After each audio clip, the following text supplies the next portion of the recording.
Bem-vindos, Mabookers, a um novo vídeo aqui. Hoje a gente vai falar sobre livro. Sempre quando a gente lê, eu leio, né? Ou a gente lê juntos no Leitura Comentada, eu venho aqui comentar qual livrinho. O livrinho da vez é esse aqui. Vocês já leram Herman Hesse? Fica aqui ligado que a gente vai falar sobre o Damien e o Emil Sinclair. Bem, segundo o livro que a gente lê do Herman Hesse, nunca tinha lido nada antes. Acabou que esse ano, 2026, está sendo o ano de Herman Hesse. Sempre quis comprar, sempre vi, né, os livros, né, O Lobo da Steppe, que está faltando, né, Knoop, o livro das contas de vidro, não é? Tem esse também. E os dois que eu mais me interessei foram esses dois aqui. Siddhartha, né? Eu li quando eu estava num hospital com um familiar. Então foi assim bem interessante ler num momento mais delicado. É interessante como o livro entra na história da sua vida, naquela e você faz paralelos com o momento que você está vivendo. Não é muito verdade isso, né? Às vezes a gente lê um livro com certa idade ou num certo momento que não dá o clique, que não pega. Aí a gente lê em outro momento, parece que está caindo como luva ali, está caindo certinho ali. Foi o que aconteceu com esse livrinho aqui, né? Que eu li no hospital. Então, eu li todo ele no hospital e foi bem legal. Já tem vídeo no canal, podem ver. Agora, esse livrinho aqui acabamos de ler agora. Aqui está nosso marcador de texto, olha, bem legal aqui para vocês. Deixa eu ver aqui se ele fica. Aê! Aqui tem os livros que a gente lê. Aqui tem a Curu, a nossa mascotinha, né? Olha aqui ela aqui, ó, mascotinha. E aqui tem para você fazer seu acompanhamento de leitura nos dias, né? Então, esse é o nosso marcador. Damian, de Herman Hesse. Então, é um livro curto, tá? É um livro da editora Record. 1900, 193 páginas. Já tô eu 1900, tá louca? Escrito em 1919. Era aí que estava a minha cabeça. Eu quero, antes de falar com vocês, mostrar a apresentaçãozinha que a gente fez aqui, super legal aqui para vocês, eu quero falar o seguinte. É, é um livro que te pega aos poucos. É um livro em que ele foi emblemático no seu momento histórico, logo depois do pós-guerra, tá? Foi publicado em 1919. Uma grande curiosidade aí, para quem não sabe, ele foi primeiro publicado como Emil Sinclair, como o nome do personagem. Então todo mundo achou no início que era esse Emil Sinclair contando a história da vida dele, né? E aí o livro tomou uma proporção muito grande, porque, nossa, quem é esse Emil Sinclair? Quem é esse pensador, né? Quem é esse cara, né? Que está falando essas coisas que ele viveu, passou por isso e tal. E depois, só depois, foi identificado que era do Herman Hesse. Então, essa é uma grande curiosidade aí desse livro. Ele começa a ser de uma parte um pouco mais madura, né, do autor. É um livro que faz parte de o que a gente chama de livro de formação. Quer dizer, é um livro que vai falar sobre, vai mostrar a história de vida do Emil Sinclair, começando aí com mais ou menos 11 anos de idade, né? E um momento importante da história de vida dele, né? Até a sua evolução depois. É um livro que é contado por uma pessoa mais velha, então mais ou menos de 30, 40 anos, que começa a contar a história da sua vida, né? Então, mais ou menos a idade que eu tenho agora, olhando para trás e falando e lembrando das histórias, dos acontecimentos, né, dos percalços, né, que aconteceram e tudo mais. Então, bem interessante. Vamos lá? Bem, quero mostrar aqui para vocês a nossa apresentação e a gente vai conversar ao longo do vídeo aqui sobre isso. Então, vamos lá. Damian, né? É esse personagem super interessante que surge na vida do Emil Sinclair. E aqui a gente começa a entender, né, uma das citações mais importantes, né, desse livro.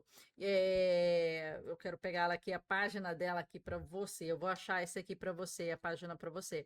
Mas é muito interessante porque isso se repete a todo momento, né? Essa ideia do ovo. e do mundo, né? O nascimento de um novo homem através da destruição do mundo. Um dossiê visual e psicanalítico sobre a obra-prima do Hermann Hesse. E é isso que a gente vai ver aqui, tá? Deixa eu mostrar aqui para vocês aqui.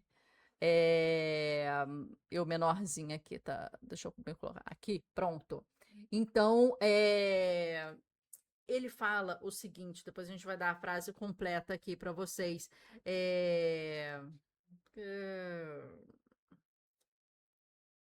Quem quiser nascer tem que destruir o mundo. Essa é a frase, acho que mais impactante, né, desse livro. E esse livro vai trazendo pérolas filosóficas e faz você pensar. É um livro que se você ler ele de forma rasa, você consegue. Mas é um livro que te pede para ir além, né? Então vamos lá. O arquiteto da dualidade. A gente começa primeiro a ver no nome Sinclair. Eu adoro etimologia, quer dizer, da onde veio a palavra, né? O que acontece quando é etimologia, né?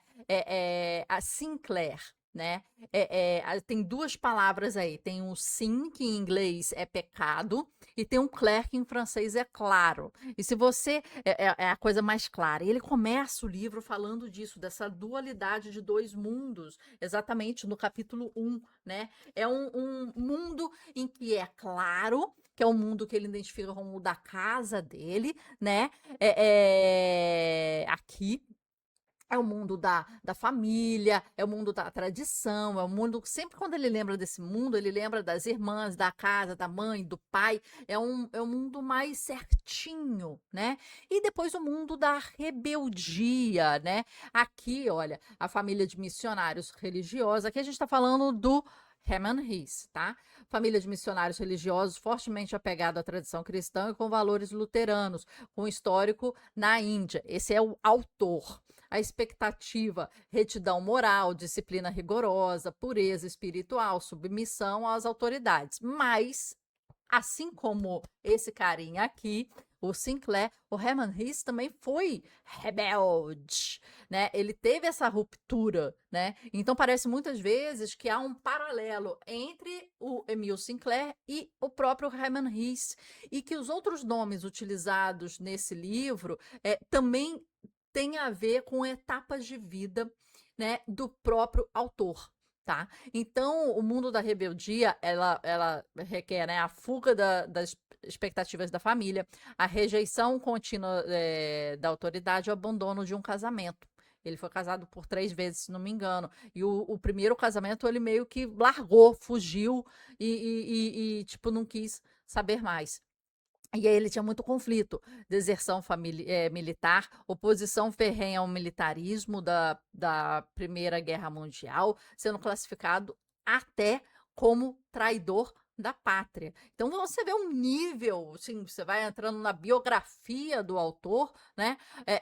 Você começa a entender, ok, também há uma dualidade que é falada pelo Sinclair aqui, no mundo e na experiência do Hermann Hesse, né? A vida de Hesse foi a matriz biográfica crua do conflito central de Damien, a tensão intertextual entre a herança luminosa e a tradição pelo mistério do mundo, né? Sempre quando você fala da luminosidade nesse livro, há uma relação direta com a família, com a tradição, com o que é certo, né? E ali a família de Hesse estava toda ligada aos missionários, né? À religião e muito mais. 1919, Mundo em Ruínas e o Mistério de Sinclair. Então, o que a gente está falando aqui? A gente está falando de um pós-guerra, um pós-Primeira Guerra Mundial, né? Então, aqui tem a ferida da Primeira Guerra Mundial. O mistério do livro, ele foi publicado sem assinatura do Hesse e foi creditado ao personagem, como Emil Sinclair fosse uma pessoa real, e o fenômeno da recepção, lançado anonimamente, né? O romance foi lido como uma autobiografia crua de um jovem real e traumatizado, capturando instantaneamente a essência de uma geração que precisava de cura. Então, o momento em que esse livro foi lançado foi assim essencial para o entendimento, né, daquele momento. Por isso que esse livro foi tão forte e foi tido como, né, como é que fala? Um manual, né, um guia, né, um arcabouço aí, né, para se ter naquele momento, porque as pessoas estavam, elas precisavam disso, elas precisavam disso.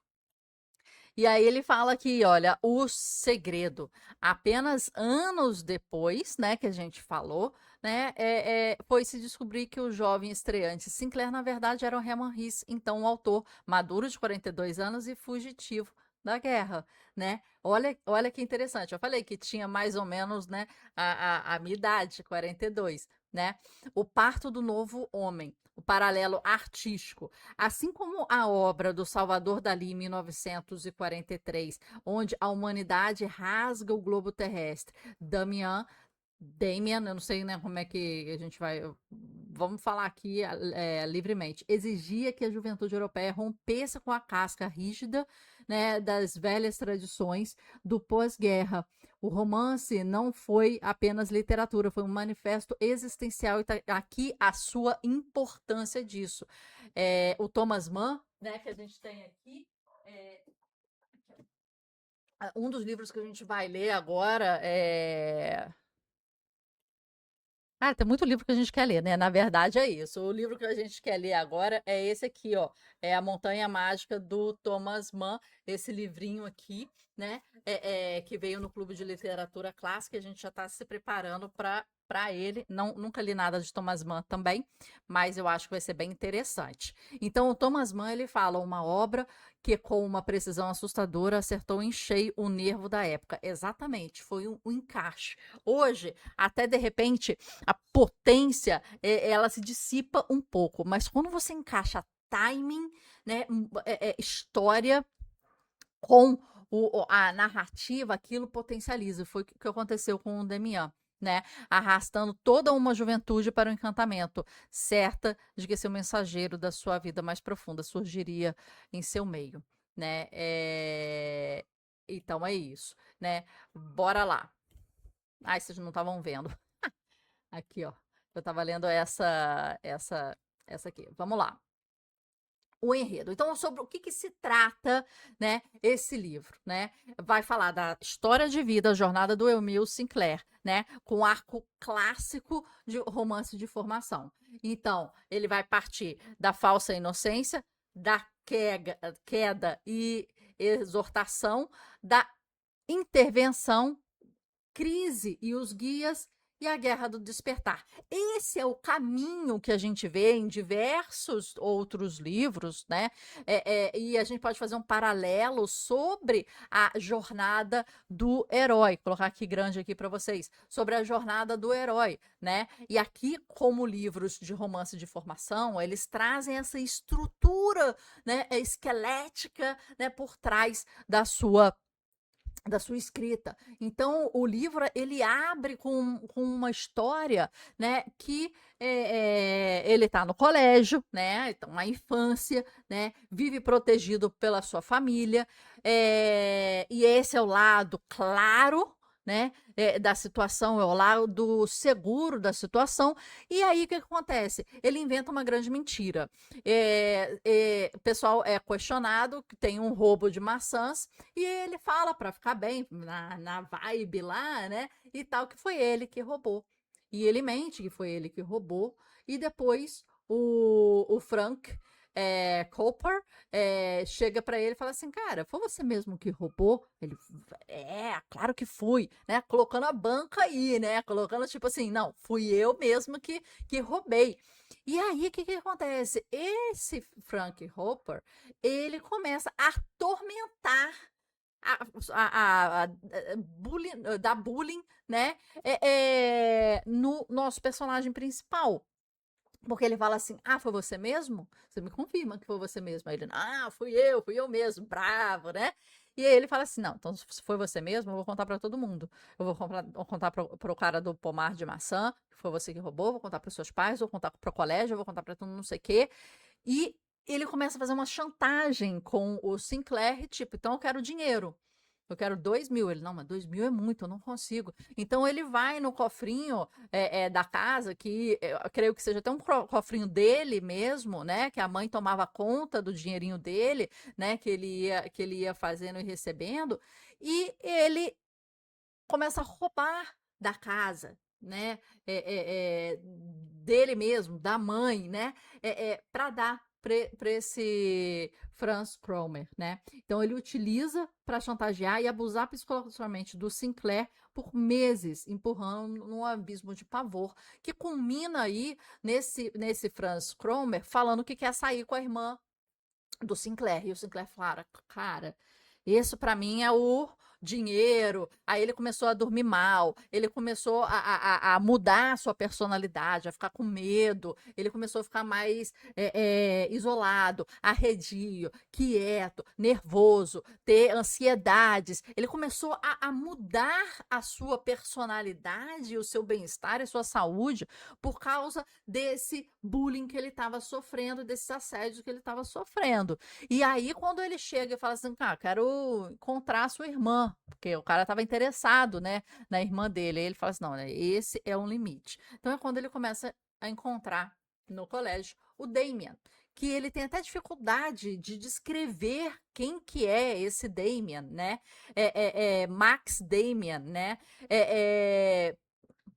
Porque esse Damien consegue entender o Sinclair. E ele vai aparecer depois em diversos momentos da história, né, da vida do Sinclair, para falar certas coisas, como se fosse até um guia, sabe? Assim, um guia espiritual, né? E quando o Sinclair ele descreve, ele até descreve como uma pessoa que seja de maior idade. Tinha a mesma idade, ele participava da escola junto, fez algumas aulas junto dele, aula de religião junto dele, mas era difícil dele até descrever, né?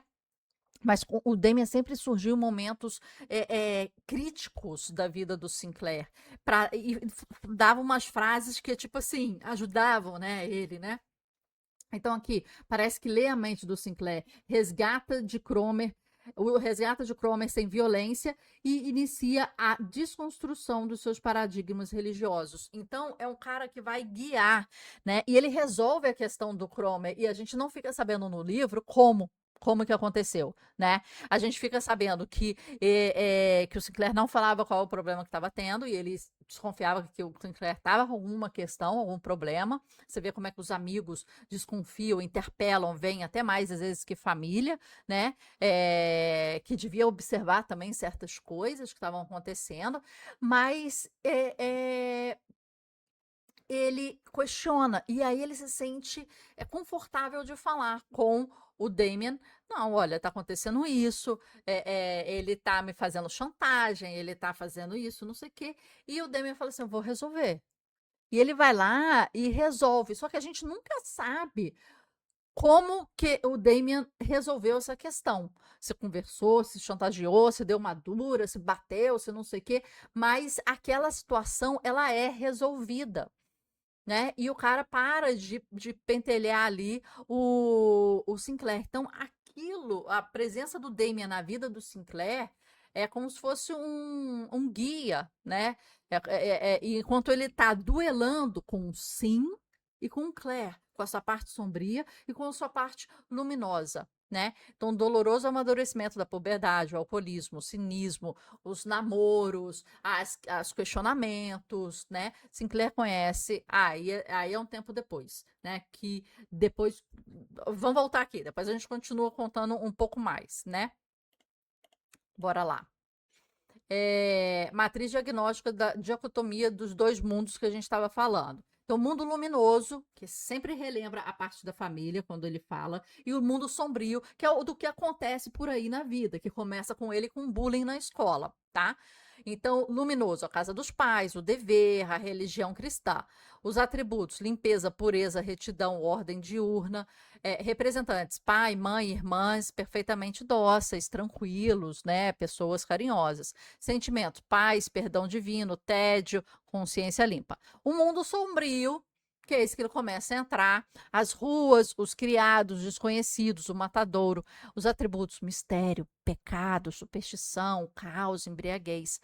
O Franz Cromer, que é o que abre essa porta para ele, que eu acho que é mais assim simbolicamente, sabe, em que abre essa porta para ele, os mendigos criminosos, né? Operárias e os sentimentos, fascinação, medo paralisante, culpa, vitalidade animalesca, diagnóstico. Esse Operárias aqui é no livro, tá, gente? É uma referência do livro. O conflito central de Sinclair não é escolher um lado para vencer o outro, não é essa dualidade entre esses dois lados, o bom ou o mal. Não, mas é aceitar o ser humano, é a síntese inevitável entre a luz e o pecado. Esse é o ponto importante que ele entra aí, né? É, na verdade, como que ele duela nisso dentro dele, né? E você entende o nome dele já trazendo esse duelo, o pecado e a parte, né, mais tranquila que a gente viu ali. Anatomia dos nomes. Então, é bom a gente entender que, ó, sim, do pecado em inglês, né? Do inglês, sim, em inglês é pecado, é transgressão, é o inescapável descida do mundo sombrio, tá? Claire, do francês, é luz, é claridade, é herança moral do mundo luminoso. Emile Sinclair, né? O próprio nome do protagonista funciona como uma matriz linguística da sua psique, cindida em dois mundos. É muito interessante, isso é uma coisa que a gente gosta muito de observar aqui nas nossas análises aqui do Mabook Club, a etimologia, sabe? E isso é uma coisa que a gente sempre vai, porque os nomes e da onde vieram os nomes, eles querem dizer muita coisa, né? E os autores, quando cuidam bem da sua narrativa, eles trazem significado a isso também. Max Damian, né? Mitologia socrática não significa demônio no sentido cristão punitivo, mas sim um espírito guia interior, a voz ancestral e impessoal da própria consciência do herói. E depois a gente estava vendo aqui, olha, se a gente voltar aqui um pouquinho, a gente estava vendo aqui que o Damian depois ele some da vida. Eu falei que ele some, né? Ele vai e volta, né? Da vida do Max. E parece que ele volta em momentos assim super importantes. Então, um desses momentos que ele fica muito tempo sem aparecer, que é na adolescência, aparece uma outra figura, que é essa aqui, ó. Pistorius, que é um cara que toca piano num local mais abandonado, e o Sinclair fica escutando, né? Ele é um músico, né? Ele fica escutando aquela música, né? E aí é o tutor terreno. Pistorius, olha o nome, a gente está falando aqui da etimologia, tá? Um músico assombrado por suas próprias falhas representa a etapa teológica do próprio autor que precisava ser superada. Mas ele é um cara mais mundano, sabe? Mais adulto, mais mundano do que o que o Damien representava, tá? E a mãe do Damien, que é uma figura também muito importante na história e aparece, né, no início quando o Damien aparece, quando volta ela está ainda muito mais presente, né? O nome dela é de Eva, então é a mãe primordial, o arquétipo perfeito do amor incondicional, a fusão do masculino com o feminino e a personificação do destino final. Então, você vê como esses nomes, eles têm muita importância, né? E eles vêm para dizer da sua importância cada vez. Então, a subversão do mito, né? A marca de Caim, a primeira quebra do paradigma ensinada pelo o Damien, quando ele surge, ele já fala de Caim e Abel. Ele traz questões religiosas, eles se encontram, né? Eles fazem aula de religião. Eles não são da mesma idade. O Damien é um pouquinho mais velho que ele, mas não muita coisa, né? Mas quando o Sinclair descreve ele, parece que, tipo assim, que é um cara muito mais velho, né? Assim, é como se eu tivesse a alma velha, né? Eu, quando fiz o intercâmbio nos Estados Unidos, a minha mãe americana me chamava de alma velha, de old soul, né? De alma velha. Na época que eu fiz o intercâmbio, eu tinha 13 anos de idade, 12 anos de idade com ela, né? Então é interessante isso, pessoas que já vêm com uma alma curtida, vamos dizer assim, né? Então, a tradição ortodoxa, a gente vê aqui, né? Caim é lido historicamente como um vilão definitivo, o assassino cruel e invejoso de seu irmão, tá? A marca na testa é interpretada como um castigo divino de vergonha, maldição e covardia imposto por Deus para puni-lo eternamente. Na visão de Damien, uma visão oculta, né? A visão às claras, vamos supor aí que é essa aqui, é a oficial, né? Só que o Damien chega já, tipo, mudando muita coisa na cabeça e fazendo o Sinclair pensar. Então ele fala. Caim, na verdade, representa uma linhagem de homens fortes, independentes, temidos pela massa medíocre. A marca é o selo genético dessa distinção da inteligência, da superioridade. A história foi distorcida pelos fracos, os abéis da vida, né, para justificar seu próprio pavor paralisante frente ao indivíduo genuinamente livre. A lição: o primeiro passo para o progresso da individuação, que é todo o processo, né, desse livro, na verdade, é isso. Né? É um livro de formação. Todo o processo é isso. É o Sinclair passar de uma fase de criança à adolescência e trabalhar na sua identidade, na sua personalidade, na sua individuação. É isso aqui, né? Individuação. É isso aqui. É a capacidade de duvidar da narrativa oficial imposta e conseguir enxergar virtude naquilo que a sociedade rotula como marginal. Esse foi o primeiro insight que o Damien deu e conversou a respeito, né? Aqui está a frase que eu queria achar para vocês, que é super importante. Ela fala o seguinte: o pássaro rompe a casca. O ovo é o mundo. Quem quiser nascer tem que destruir o mundo, tem que destruir o ovo. O pássaro voa para Deus. O nome do Deus é Abraxás. Essa, né, é uma frase que vai percorrer o livro inteiro e ele tentando entender o que, que é isso. Primeiro, né, o ovo é o mundo, representa um ambiente familiar, protetor. Você está ali protegido, igual uma criança na barriga. Né? Ela tá ali protegida, né?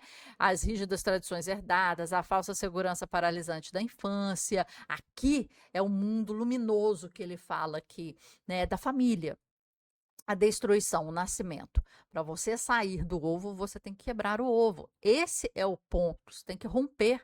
E romper é quebra, é ruptura, é não poder voltar mais para lá. Esse é o ponto, né? O processo violento, profundamente doloroso, solitário, de romper crenças estabelecidas. O indivíduo precisa lutar até sangrar para sair de casa. Esse é o processo de você ficar maduro, para você sair daquele cocum que te protege, daquele ovo. E o voo é para onde você está indo, né? Mais do que o destino aqui, eu falo que é o processo, né? É já estar em caminho, já estar em movimento, né? Aqui você está protegido, aqui você faz um movimento gigantesco de ruptura e aqui você está em movimento. O destino é isso aqui, mas o importante é abrir as asas e voar. Esse é o ponto, né, minha gente? Abrir as asas e voar. Né? O novo indivíduo não voa sem rumo, ele navega com precisão em direção à sua verdadeira essência, ao caminho magnético da sua própria existência. Esse é o ponto, né? E aí a gente tem aí o que significa esse Abraxás, né? Ela é uma divindade agnóstica antiga adotada por Risse, que funde, já que ele está falando aqui, o Sinclair, é o Sim com Claire. O Abraxás, ela é essa entidade que traz dentro dela o bem e o mal, a luz e a sombra, né? Então ele funde o Deus e o diabo em uma única entidade suprema e inseparável. Então, o divino, o Deus de Abel, né? O bem, o nobre, o luminoso, a moralidade, o socialmente aceito, o exigido pela igreja, pela família, o certinho. E o a parte do mal, a sombra, o escuro, o caos, o bullying, tipo, os assédios que são sofridos, a sexualidade primordial, a vitalidade animal, os instintos, né?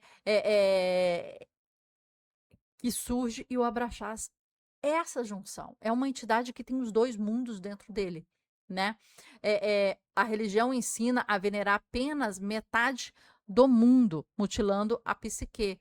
A solução, a verdadeira evolução espiritual não exige pureza absoluta, mas sim aceitação corajosa e a integração da totalidade humana. O yin e yang, né?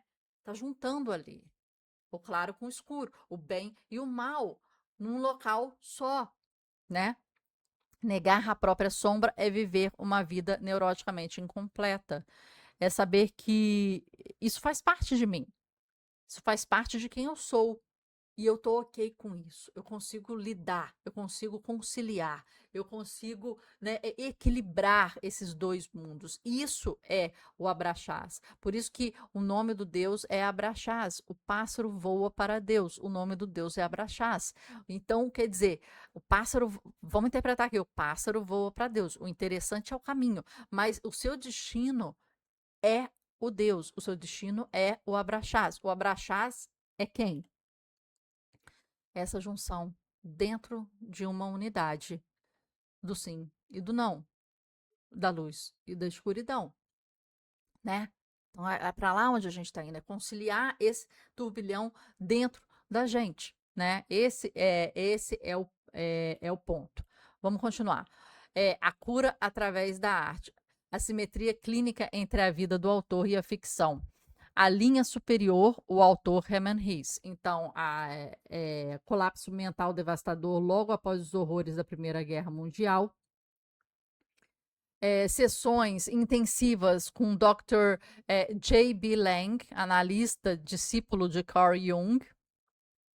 E a imersão junguiana, mergulho profundo na interpretação gráfica dos próprios sonhos, inconsciente coletivo e complexo de Édipo. Na linha inferior é o Emil, é o personagem, né? Então aqui a gente está fazendo um paralelo que a gente vai fazer entre o autor e o personagem. Aqui teve uma crise nervosa após a guerra, aqui teve uma paralisia, ansiedade sufocante e terrenos noturnos somáticos causados pelo o trauma de Franz Kromer. Então foi o trauma que ele começou a ter ansiedade, a não conseguir dormir, a ter ataque de pânico por causa daquilo que ele estava sofrendo ali. Então, é esse paralelo, né? Aqui, os sonhos constantes, lúcidos e proféticos que atuam como um único motor de ação do personagem. Então, aqui ele vai para a terapia, o RIS. Aqui o Sinclair começa a ter os sonhos descritos aqui, né, que ele começa a sonhar aqui. Então, isso o ajuda, o traz imagens, o faz, né, pensar. E aqui a imersão junguiana, né, dos pensamentos de Jung, e aqui a transferência, a paixão edipiniana proibida, projetada como uma transferência psicológica na mãe de Damien, a Eva. Então, aqui, ao final, a presença da mãe começa a ficar como personagem cada vez mais, né, presente, e a personagem ganha um outro tipo de proporção aí na história, né, da personagem, e você começa a ver uma paixão ali que tipo de Édipo, né, que a gente está falando aí do mito, mas é uma transferência para essa mãe, né?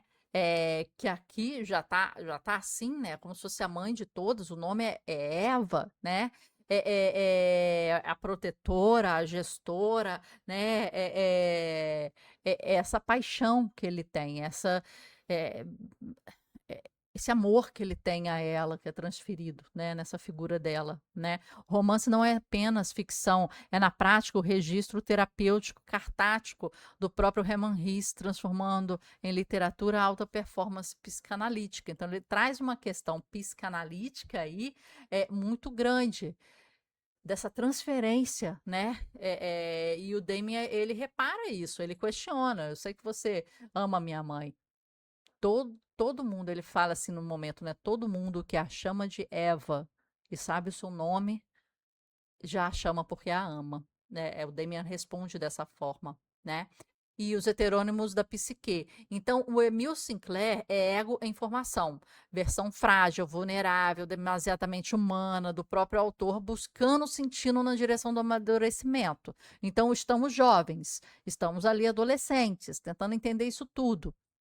Depois surge o Max Damian, é o self realizado, né? Uma entidade quase divina, andrógena, sábio, atemporal, masculino, feminino juntos, e a voz pura da consciência interior de Rhys, projetada como um colega de classe do Sinclair. Então, aqui que a gente está fazendo aqui? A gente está trazendo questões da biografia do autor, né, para etapas do livro e personagens do livro. Então a gente observa que Emil Sinclair é a questão de você ir em busca das suas dúvidas, você sofre, você questiona. O Damien já é o esclarecimento de muita coisa, né? E o Pistorius, que é um tutor assombrado, aquele músico, né, que a gente conversou, é um músico preso dos nossos próprios erros, reflexo cru do passado acadêmico e teológico do autor, uma fase em que ele precisava destruir para evoluir, né? Então, enquanto ele fica sem a presença do Damien na vida dele, ele conhece esse Pistorius, que traz a questão da arte, né? Traz várias questões aí para ele muito importantes, né? E depois ele some, né? Então, o segredo, né? Os guias de Sinclair não são seres humanos reais, eles são fragmentos psicológicos e projeções biográficas do próprio autor, do Rhys, em uma intensa terapia de diálogo consigo mesmo. Isso é uma coisa muito importante de se entender do livro, né? Quando a gente coloca assim, por quê? Porque a gente começa a entender da onde vem a base, filosofia, né, psicanalítica junguiana, como é que ele transfere esse conhecimento para cá e como é que ele projeta, né, a sua história de vida nos seus personagens, porque aqui há essa transferência muito clara. Tem livros que não, mas tem livros que há transferências muito claras entre o autor e a história, sabe? É uma externalização de uma outra forma, entende? E fica bem claro, né? E essa é a potência, assim, desse livro, né? Aqui é a fuga da massa e depois o peso do indivíduo. Ele vai se tornando ele vai se tornando um ser sem amarras, né? O ser mais único, né? A jornada da individuação não é sobre encontrar o seu lugar dentro de um grupo social, nação ou igreja protetora. Não é se manter dentro do ovo. O instinto de rebanho moderno é movido unicamente pelo medo e pela consciência e pela paralisia. Aí o peso do indivíduo. A verdadeira maturidade humana exige suportar a solidão excruciante, que ele comenta aqui, né?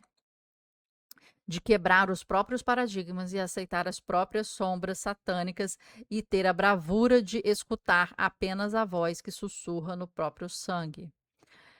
Não creio que ser um homem que não saiba. Tenho sido sempre um homem que busca, mas já agora não busco mais as estrelas, nas estrelas e nos livros, começo a ouvir os ensinamentos que o meu sangue murmura em mim. A vida de cada homem é um caminho para si mesmo.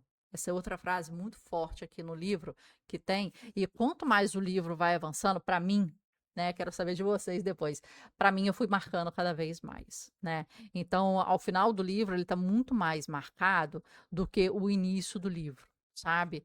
É, porque os conceitos foram se consolidando. Passou um livro de narrar a história desse menino e tal, para passar ao pensamento. Isso é um tipo de narrativa que eu curto mais, sabe? É o pensamento, é um insight, é o argumento, né? Do que puramente, o menino foi para lá, foi para cá, não sei o que tal. Fica muito assim descritivo para mim. Esse momento do final, em que tudo vai se fechando, né? A filosofia, os argumentos vai se fechando, né? É muito interessante. Essa frase aqui, com certeza, é uma frase que eu marquei, remarquei, remarquei. A vida de cada homem é um caminho para si mesmo. E cada livro que a gente lê, o Hermann Hesse aqui no Siddhartha, né? A gente leu esse ano. Cadê o livro? A gente leu esse livro aqui, que já tem, né, a resenha no canal, a resenha no canal, O Deserto dos Tártaros, né? Tudo é um, um caminho para si. Tudo é um caminho para si, minha gente, sabe? É se encontrar. E eu acho que é isso que a gente faz nessa vida. A gente vai, às vezes, muito longe. Uma das viagens que eu mais me lembro na vida, sabe, é feita em 2013, ou até antes um pouco, com a minha irmã, 21 dias na Tailândia, Camboja e Dubai. Foi uma das viagens que eu falo, cara, é uma viagem que eu fui tão longe, que eu fui tão longe, aquela avião é penoso, né? Eu fui tão longe para ir tão perto, né? O budismo muito presente, as igrejas, os templos, né? Muito presente. E você fica assim, cara, que legal, né? Eu rezei, eu orei, eu agradeci, e cada momento era um momento assim de abertura de mente, né? Muito interessante. E, e eu vi que, tipo, cara, eu fui muito longe para ir muito perto. Eu acho que esse é o caminho que a gente faz, né? E se a gente agora, aos altos, né, eu dos meus 42 anos, e vocês, aos altos da sua idade, você começar a lembrar como você foi, e o que te traumatizou, e o que você questionou, e como é que você superou, e quem você ouviu, né? Você vai ver que você teve vários Damians na sua vida, ou outras pessoas que te ajudaram a guiar, te questionaram e deixaram, e marcaram a sua vida por deixar pontos de interrogações nela. Dá nervoso essas pessoas, né? Dá muito nervoso. Que chegam na sua vida e falam assim: mas por que você não faz aquilo outro? Você acha que você pode? Mas o que teria acontecido se você tivesse tentado? Por que não? Você já se perguntou isso? Esses tipos de pergunta, né? E eu acho que é isso que a gente, né, vai se perguntando. E eu acho que nessa fase de adolescência e jovens adultos, né? Até nem deixo, né? O, o- esses questionamentos para adolescente rebelde.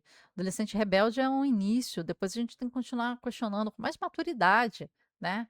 Com algumas meias respostas já encaminhadas, mas a gente tem que caminhar. E ele permanece um manifesto visual psicológico definitivo de todo indivíduo ousa destruir o mundo para poder nascer. Esse é o grande ponto desse livro, né? Eh, eu queria que fosse um pouquinho mais filosófico. Eu sei que vocês vão me bater por isso. Eu sei que vocês vão falar assim: "Que louca! Ela lê um livro desse que é mais filosofia, que é mais". Não, sabe por quê? Eu cheguei no final, eu achei e eu comecei a gostar que aqui, ó, meu final tá todo marcado. Tem páginas aqui que eu, tipo, puf, marquei, né? Cadê? Essa página aqui tá muito. É porque eu marco de lapiseira, minha gente. Mas, assim, tá marcada, né? E, assim, eu senti que quando começou a juntar a filosofia com a psicanálise, com o porquê das coisas, com uma questão tipo, ok, agora vamos analisar isso, agora vamos entrar um pouquinho mais a fundo nesse personagem, não só jogar o que ele tá fazendo, pensando e etc. Vamos analisar? Eu sei, sai aí um pouco é um quê de pouco de livro de não ficção com ficção que eu gosto. Esse é o ponto. E se tivesse um livro que analisasse esse livro, para mim seria a sequência ideal. Se vocês tiverem me indicarem algum, eu iria gostar. Para trazer questões mitológicas, filosóficas, psicanalíticas, mais a fundo, né, e conceitos mais a fundo para trazer isso aqui. Foi isso que eu senti falta. Eu entendo que é ficção, mas o final do livro ficou um quê que eu queria que entrasse um pouco mais. Essa foi uma pequena colocação sobre esse livro, que é muito bom, é muito interessante. Ele vai o tempo todo trazendo os seus questionamentos e fazendo você se questionar, tipo, mas quem é a Brachás? Mas quem é esse Damien? Mas o que está acontecendo com esse Franz Cromer que está assediando esse garoto? Salva esse garoto disso tudo, né? Você fica ali entretido nisso. E como é que ele vai evoluir para isso? Como é que ele vai sair disso? O que que significa Damien? O que que significa essa personagem? O que significa a mãe do Damien? Simbolicamente, o que que significa, né? Você fica se questionando ali que, tipo assim, eu tô achando que não estão falando sobre personagem Damien, a mãe de Damien e colégio, não, minha gente. Tô achando que estão falando muito mais. E essa é a dica do livro. Eles estão falando muito mais. E livros assim são livros fantásticos, né? Tá achando que tá falando de colégio de bullying, minha filha? Tá nada. Fique esperta aí nessas interpretações, por isso que a gente tá aqui para te ajudar. Espero que vocês tenham gostado das nossas análises aí do Siddhartha e do Damien. Essa foi a nossa leitura aqui do Riz, por enquanto. Vamos ver se vocês me indicarem algum outro livro dele. Fiquem à vontade, não sei para onde vou agora. Se é Lobo da Steppe, se é Knoop, se é Peter Kamenzin, acho que é esse o nome, ou são as contas de vidro, né? Muitos livros. Eu gosto de pegar o autor e ler bastante, e depois ler a biografia. Isso que eu gosto de fazer. Gente, já tá demais. O vídeo ficou super longo, desculpa aí, mas bem, é isso, estamos aqui para conversar, né? Trocar ideia, não fazer reels rapidinho com dancinha, né? A gente não dança assim. Mas ok, minha gente. Até o próximo livro, até a próxima resenha. Muito obrigada pela confiança, muito obrigada por estar aqui com a gente. É um trabalho imenso que a gente faz aqui de leitura, de análise, de apresentação, de interpretação, de conteúdo da nossa comunidade e daqui dos conteúdos também do YouTube, que eu espero que esteja te edificando ou te inspirando. É isso que a gente quer. E se você puder curtir, comentar, indicar para alguém, eu fico muito feliz. Muito obrigada.